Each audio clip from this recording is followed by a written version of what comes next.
Welcome to episode 8 of my Weather Planning for Passages videos series. I'm just going to do this in real time with you. I haven't looked at the weather in a couple of days. I have an idea what to expect from when I looked at it a few days ago, but it's going to be interesting. We're still trying to get from Noumea, New Caledonia to Australia. In 6 weeks now, we haven't seen a decent weather window, but I think something is coming up. So I'm starting on the Isobar map again, and I'm just going to pan across here. Okay, and I see that Tuesday there's subtropical convergence zone activity down here, and I don't want to leave into that. That clears out by about Wednesday, and then it's looking clear Friday, Saturday. There's a front coming across, but it's below the course line pretty much, so it might not be an issue, and that's on Saturday. Doesn't look too bad. I think I'll take a look at GFS and see if it agrees. Again, I'm going to scroll across here. Okay, the same activity on Tuesday, but then on Wednesday it looks pretty good. Thursday, Friday, Saturday. Okay, here's the front again, but again, that might not be a factor. Now, the thing that's kept us from going is we've had decent winds on and off, but the waves have been bad. So let's take a quick look at the wave map, and let's look at ECMWF. And again, just scroll across here. So pretty big waves here. Let's see, that's 3.2 meters at 7.5 seconds. No, thank you. But let's see what happens. Wednesday, the winds look good. The seas are calming down a lot. Let's keep scrolling across and see what goes on. Boy, very small seas. There's a little bit coming up there, probably about the time we'd be arriving. 1.5 meters only, but it's a short period, so that could be a problem. But basically, Wednesday on looks decent, so let's do a departure plan. We go to Tools, Departure Planning, and select Wednesday the 3rd and a departure every 24 hours, and calculate that. Okay, it comes up with a bunch of warnings. Start moved into deeper water for all the models and all the day's departures. That's okay, doesn't matter. Make sure you know what model you're looking at. It defaults to PWG. I'm going to go to ECMWF. It'll load the grids. And I'm going to pan across here. I usually don't really use this wind map for much, but it shows our boat leaving in the first departure day, which is Wednesday. Here's the boat starting to leave on Thursday. The Friday boat just left. Okay, it looks like a Wednesday departure has a fair amount of motoring here. And maybe Thursday has less and Friday even less. Saturday is leaving in a lot more wind, but hits light air pretty quick. And as the boats start to arrive, conditions look decent. Okay, and we ran out of data. So let's take a look at the tables and see what it says. Here's the comparison for each day's departure. The motoring time is interesting, 3.5 days on Wednesday, Thursday, Friday departure 3 days, and on a Saturday departure only 2.5 days. The average wind speed, I like the maximum gusts for this, 22, 20, 24, 22. It's all about the same. And it's kind of behind us, so it doesn't seem to be too bad. The maximum cape is important, and Wednesday is a little high. That's the rest of that South Pacific convergence zone, so it could be squally.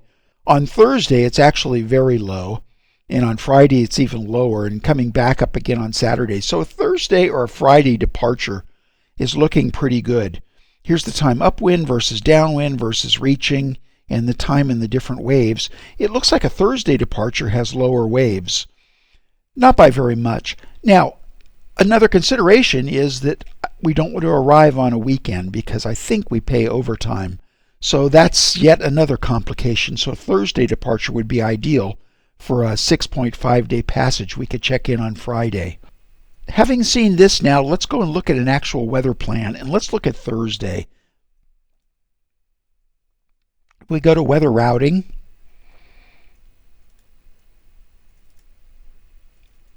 And select Thursday the 4th, leaving just after noon, and calculate. Okay, again, the start point's moved into deeper water. I guess I should move that on the route, but that's okay. We could take a look at the wind map here, but I think the tables are going to be much more informative.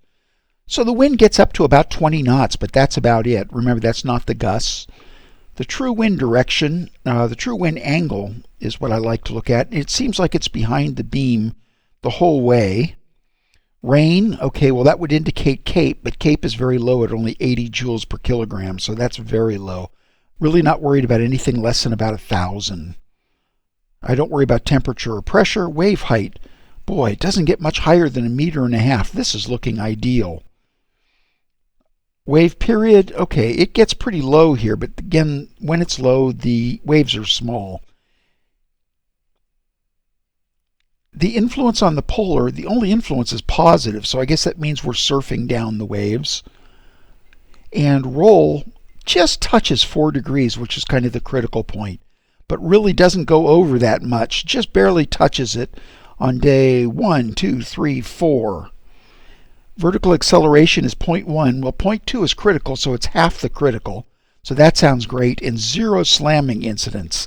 Not bad at all. I'm going to take a look at the wave steepness in my spreadsheet. So I'm going to copy the data from ECMWF, and I'm going to paste that into my spreadsheet.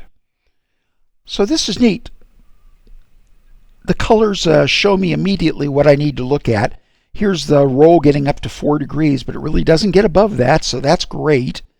And vertical acceleration stays pretty much green all the way, very good. No slamming. And here's steepness, which I really like. When the roll gets bad, the steepness gets fairly high.